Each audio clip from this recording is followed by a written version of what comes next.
ఒట్టి గొర్రకే అనుకున్నావు కదమ్మా. నువ్వు ఒక్క వారం రోజులు తనతో ఉంటే రోజుకో కొత్త ట్రిక్ చూపిస్తుంది మీ అత్తయ్య నీకు. నా పెళ్ళైన 3వ రోజే గుండెకి చచ్చేవాడిని. ఓ రోజు రాత్రి వచ్చి ఎదురుగా నిలబడింది. కళ్ళు తెరిచి చూసి నీలాగే కేక పెట్టా. అప్పుడు చెప్పాడు మా మామ తనకి నిద్రలో లేచి నడిచే అలవాటు ఉందని. ఒకసారి మమ్మీ నడుచుకుంటూ బస్ స్టాప్ దాకా వెళ్లిపోయింది. వెళ్ళి తీసుకొచ్చాం తెలుసా. చాలా డేంజర్ కదా అత్తయ్య, నిద్రలో కింద పడితే. పడుతుందమ్మా. విచిత్రం ఏమిటంటే ఎక్కడ పడితే అక్కడే నిద్రపోతుంది. కొన్నిసార్లు మా కార్ పార్కింగ్ లో కార్ల మధ్య సెటిల్ అవుతుంది. నేను వెళ్ళి దుప్పటి కప్పొస్తా. సర్లే పద, టైం అవుతుంది.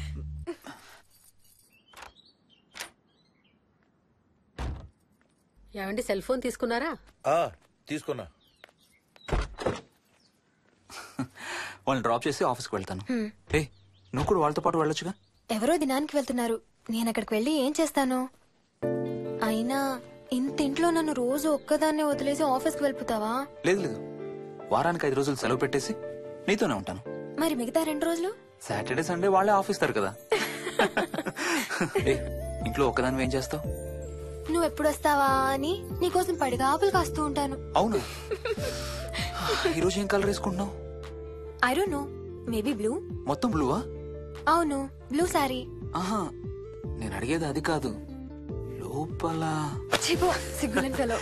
Okay bye.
ఏమైంది?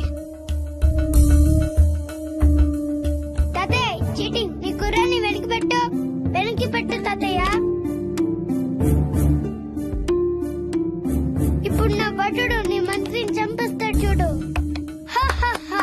ఇప్పుడేం చేస్తావు తాతయ్య? వాడికి చెస్ ఆడటం నువ్వు నేర్పించావా? లేదే. ఇంకెంతసేపు తాతయ్య? త్వరగా ఆడు. రేయ్, ఎవరితో ఆడుతున్నావురా? తాతయ్యతో. ఏడు తాతయ్య? ఇదిగో అక్కడ కూర్చున్నాడు. ఎక్కడా? ఇక్కడ. ఇంకోసారి తాతయ్య అంటే పడతాయి నీకు. వెళ్ళు ఆ బ్యాట్ తీసుకుని రా. బయటికి వెళ్ళి క్రికెట్ ఆడదాం. నేను నీతో ఆడను పో. వికీ వికీ వికీ. చిన్న పిల్లలతో మాట్లాడేది అలాగేనా? మరి ఇంకెలా మాట్లాడతారు? వికీ వికీ డాడీ నన్ను ఎప్పుడు తిడతాడు mummy. That's because he loves you so much baby. నువ్వంటే చాలా ఇష్టం కాబట్టి.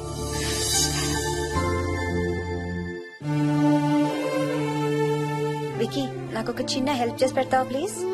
దా.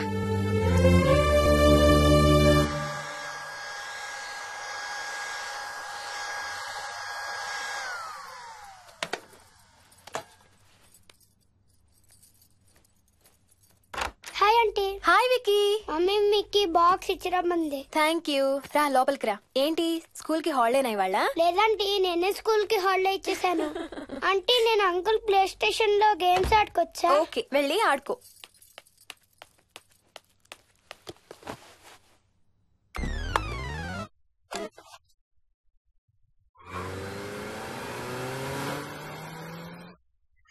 నొప్పి తగ్గిపోతుంది అత్తయ్య.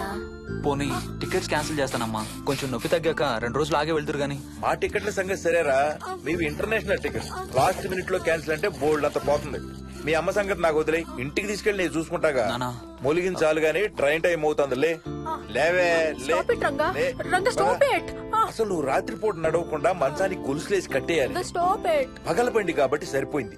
అదే ఏ రాత్రి ట్రైన్ అయితే బెర్త దిగి ఎటో పోయేదానివి. ఏ తలుపో తీసుంటే గోవిందా గోవిందా. Stop it Ranga. అబ్బా నువ్వు ఊరుకోనన్నా, అసలే అమ్మ నొప్పితో బాధపడుతుంటే. బాయ్ మోహిని, అక్కడ ఫ్లైట్ దిగాక ఫోన్ చెయ్యమ్మా. అలాగే అత్తయ్య. బుచ్చయ్య అయ్యా. వస్తాం. మా వాళ్ళని జాగ్రత్తగా చూసుకో. సరే అయ్యా. యాదమ్మా వస్తాం. అలాగేనయ్యా. బాయ్ మోహిని. బాయ్ మావయ్య. Happy journey. Bye. Thank you అమ్మా. Hyderabad to Paris 10 hours journey. First class seats beds లా ఉంటాయి. ఆలోచించు మరి. అసలు ఆ క్షణం గురించి నేను ఆలోచించని క్షణమే లేదు. ఆ బెడ్స్ లాంటి సీట్స్ మీద నువ్వు నేను, అబ్బా తలుచుకుంటే నా ఒళ్ళంతా వేడెక్కిపోతుంది. ఏంటేంటి? మ్మ్. కావాలంటే ఒక్కసారి టచ్ చేసి చూడు. ఏ ఇప్పుడా? మ్మ్. ఇప్పుడే. టచ్ తో ఆగలేనేమో. అయితే మానే.